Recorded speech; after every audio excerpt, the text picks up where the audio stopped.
Welcome into this week's Degrees of Science. We've got a major event going on across the state of Texas, particularly here in Central Texas, as we head into April of 2024. We've got Dr. Barbara Endl here with Baylor University. So how cool of an event is this eclipse going to be for Central Texas next April? It's going to be very, very cool. And it is one of the unique experiences that we have. I'm usually saying that watching a total solar eclipse is a visceral experience because you know it's coming. But when you get to see the diamond ring, it's fabulous.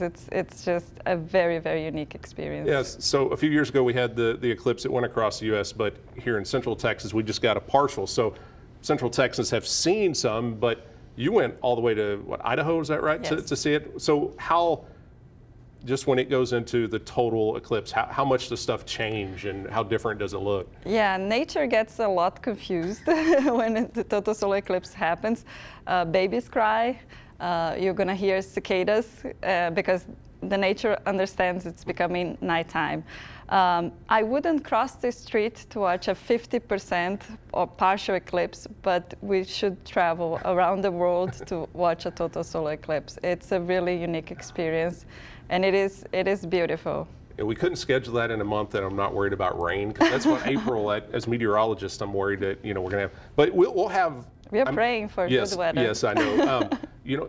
How much of an influx are we expecting into this area of people to see that?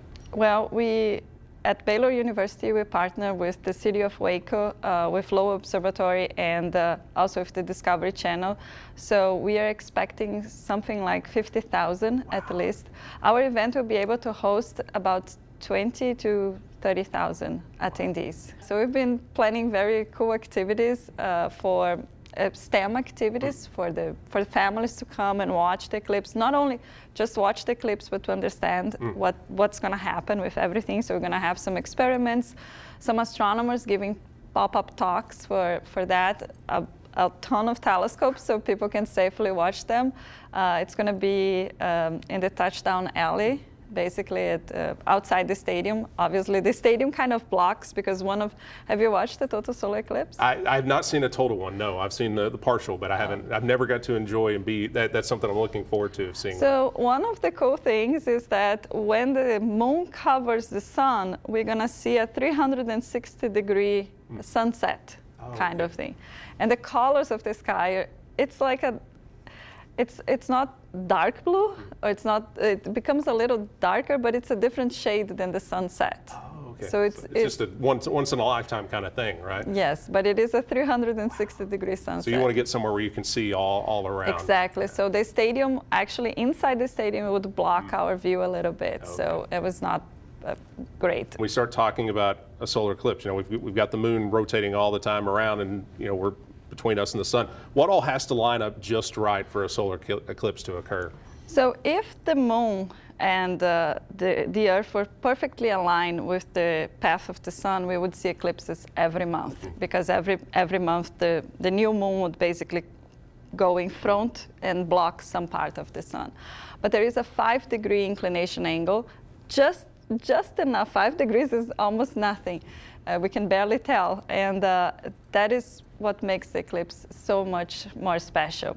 As a matter of fact, when we have the total solar eclipse on the same month, we'll be able to see probably a lunar eclipse, because then the bodies will be already perfectly aligned. So 14 days later, we'll be able to see a lunar eclipse. So the other thing that's really cool is how the moon has to be, how lucky we are that our moon is in the right size, in the right spot to be able to make that lunar eclipse, or solar eclipse. Yeah, it's an amazing coincidence that the angular size of the moon is exactly the same of the angular size of the sun. You brought some props here. So when the solar eclipse happens, you don't want to just walk out and look at the sun, because it's very, very dangerous. But you brought some cool stuff. So this is what most people will probably be looking at with these cool glasses that y'all got.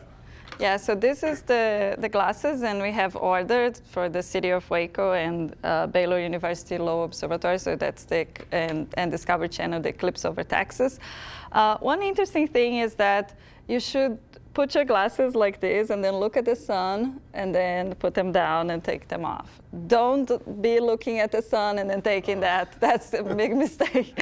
But this is one of the reasons why the Department of Physics and some other departments also at Baylor University, we are going to have workshops for the teachers in the area. And we are organizing 2 workshops in fall and then in spring for the teachers who missed that, to teach the teachers to teach our kids how to safely view the solar eclipse.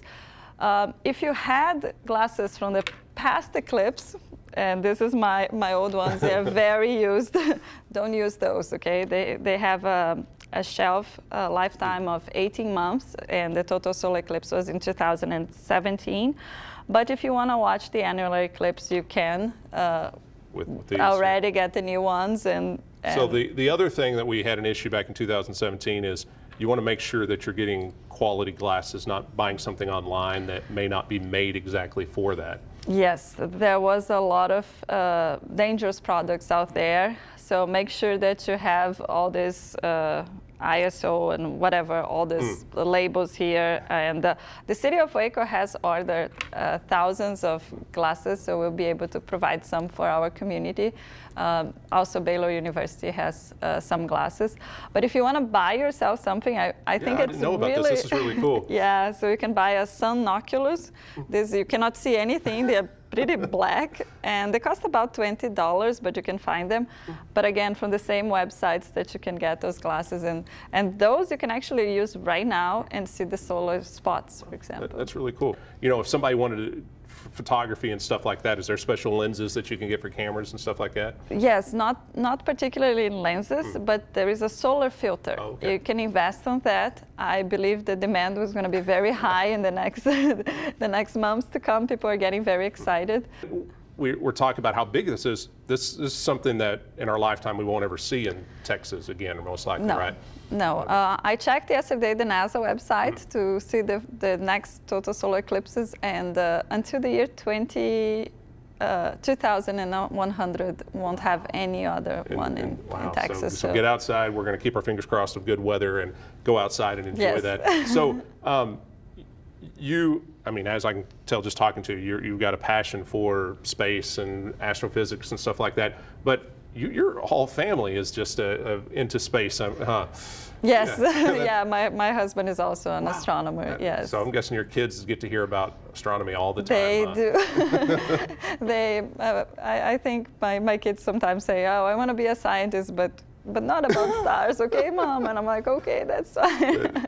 So, and your research is into more, and I tried my best to read into it, and I love diving into stuff. But so you on white dwarfs, right? Is what the type of sun. So what kind of evolution, like, will our star eventually turn? Is that what it will turn into eventually a long time down the line? Yeah, so according to the best models that we have, obviously, we try always to optimize how we model stars with all the physics that goes into generating energy and transport of energy and fuel that the stars have, hydrogen and then helium. So according to our best models, about 95% of all stars that are born in the universe will become white dwarfs. Okay. And that's the fate of our sun. All the stars are born with masses below 10 solar masses, basically those 95%. So that's the typical fate. For the more massive stars, above 10 solar masses in the initial mass, they will explode in a supernova event. Their lifetimes is much, much shorter because the smaller the star, it seems like the star is saving all the energy and spending very, very slowly. And the bigger stars evolve much, much faster. And the supernovas are the ones that will explode. So our star will actually eject the outer layers in a planetary nebula event. It's a long-lived event for, I mean, in comparison to the supernova that lasts 3 seconds, the planetary nebula is at 10,000 years, basically. Wow. But yeah, and then the leftover is the core of carbon and oxygen, and just a thin photosphere of hydrogen and helium. How cool is it with the James Webb telescope and now the exoplanets that have been discovered, and then the Artemis stuff going on, just how much news there is about space-related stuff going on right now. Oh, every day almost. It's an overwhelming amount of information that we are learning, because when you build a bigger telescope, you are seeing something newer, something deeper, something fainter, and you are unveiling other things. So the James W. Webb telescope is not great for my science per se, but one interesting thing is you can look for planets around white dwarfs, and this has implications in our understanding of the evolution of our solar system. What's going to happen to the planets once the sun goes into the red giant phase, or when the sun goes ejecting the outer layers in the planetary nebula event? What's going to happen to our planet? So this is something we don't know for sure. According to the best models, we would say that, well, Mercury is gone, Venus is gone. Earth is, we don't know. Jupiter is going to stay.